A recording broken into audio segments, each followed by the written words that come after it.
Halo Kak Kenji, apakah kita boleh izin wawancara sebentar? Boleh. Oke. Perkenalkan, nama saya Lingga Putrawayu Mardika.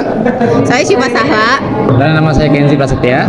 Kali ini saya dan rekan saya akan mewawancarai Kenji tentang UMKM. Yang pertama nih Kak, menurut Kak Kenji, bagaimana cara membantu UMKM di sekitar kita? Kalau menurut saya bagaimana cara kita membantu UMKM?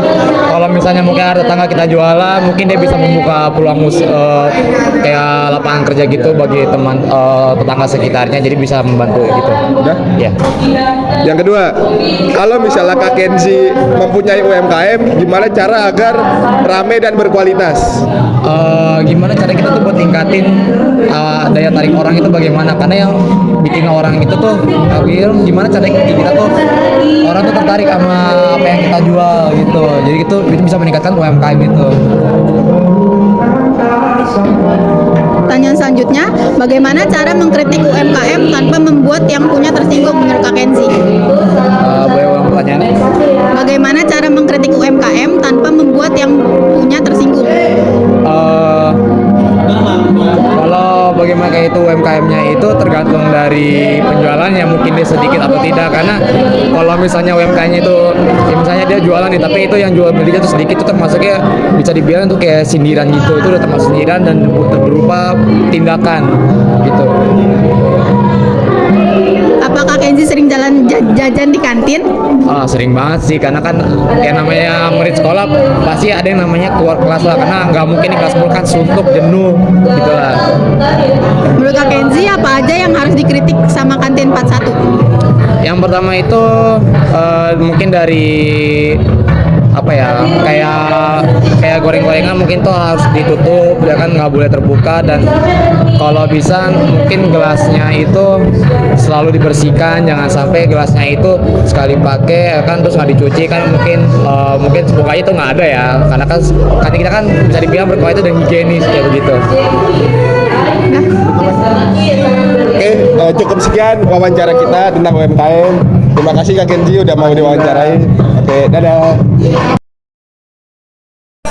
Selamat siang Kak, Selamat siang. boleh saya wawancarai nggak tentang makanan yang ada di kantin? Boleh. Oke, yang pertama, apakah Kakak suka jajan di kantin?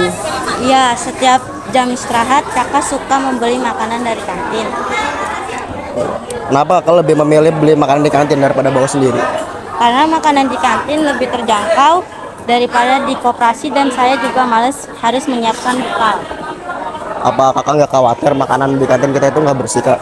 Tidak, karena makanan yang di kantin itu beragam. Apa aja sih yang ada di kantin Kak, kalau boleh tahu? Banyak kayak seperti es, seperti kayak mie, bakmi, terus kayak seperti makanan yang lain. Menurut Kakak makanan apa sih yang paling enak di sini? Menurut kakak makanan yang di kantin itu yang paling enak itu kayak makanannya Mas Adit, bakmi. Oh, bakmi itu ya? Iya.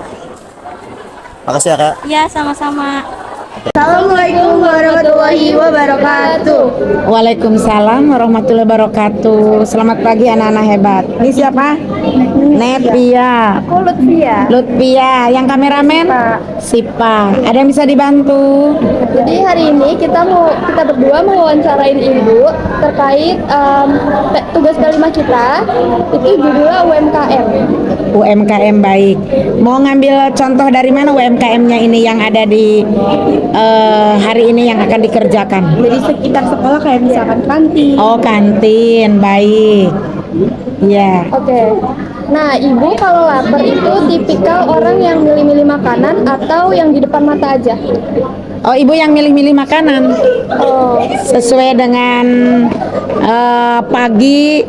Ini apa nih yang pertama harus kita isi ke perut masuk? Misalkan minum susu, ibu itu jarang ibu pagi-pagi misalkan makan bakwan, gorengan, enggak, paling tidak susu dulu, air putih, teh manis baru masuk. Begitu. nah kalau ibu mau beli makanan tuh lihat dari segi apanya sih? Kualitas makanan atau harga makanan? Ibu pertama bersih nggak sih ini? Layak nggak ini untuk kita konsumsi? Kalau udah ngelihat bersih, pasti rasa, kemudian nanti harga. Nah, menurut Ibu, tempat makanan yang punya kualitas bagus tuh gimana ciri-cirinya? Makanannya bersih, kemudian rasanya enak, pedagangnya ramah, begitu, iya. Nah, aku juga punya pertanyaan untuk Ibu. Baik. Bagaimana Tapi ya. Ya, bagaimana pendapat Ibu tentang jajanan di kantin? Yang jajanan di kantin SMA 41 sudah baik, cukup baik, tapi perlu ditingkatkan.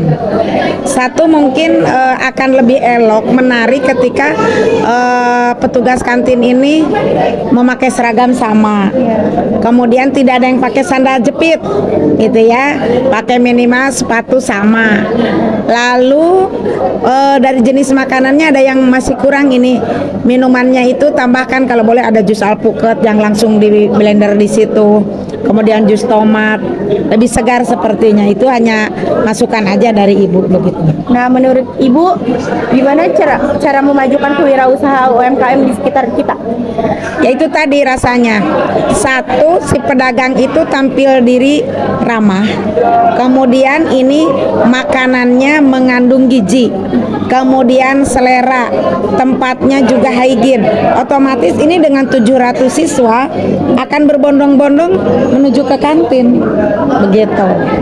Bagaimana cara mengkritik kepada pengusaha UMKM depan sopan dan santun agar pengusaha tersebut tidak tersinggung? Oh, kalau Ibu sifatnya bukan mengkritik, tapi Ibu sifatnya lebih ke pendekatan. Contoh, ke warungnya Mas Bejo begitu ya, Mas, ini rasanya udah enak, tetapi ini kan sekarang tidak boleh pakai bahan dari plastik. Coba diusahakan anak-anak yang membeli itu membawa tumbler, kemudian dihitung tuh di situ. Misalkan beli 3.000, ya udah ada takarannya. Rasanya ini jangan esnya aja ini, gulanya pun Mas, hanya harus gula yang minimal gulaku. Airnya juga pokoknya lebih steril lah semuanya. Jadi antara kantin dengan siswa dengan guru ini berjalan dengan baik, begitu. Ya. Itu sekian dari wawancara kita. Baik. Terima kasih ya Bu udah mau diwawancara. Iya, sama-sama. Terima kasih juga untuk Lutfia, Nepia, dan Sipa ya. Sekian wawancara dari kami. Wassalamualaikum warahmatullahi wabarakatuh. Waalaikumsalam warahmatullahi wabarakatuh. Terima kasih Mami. Nih, benar nggak nanti? Udah.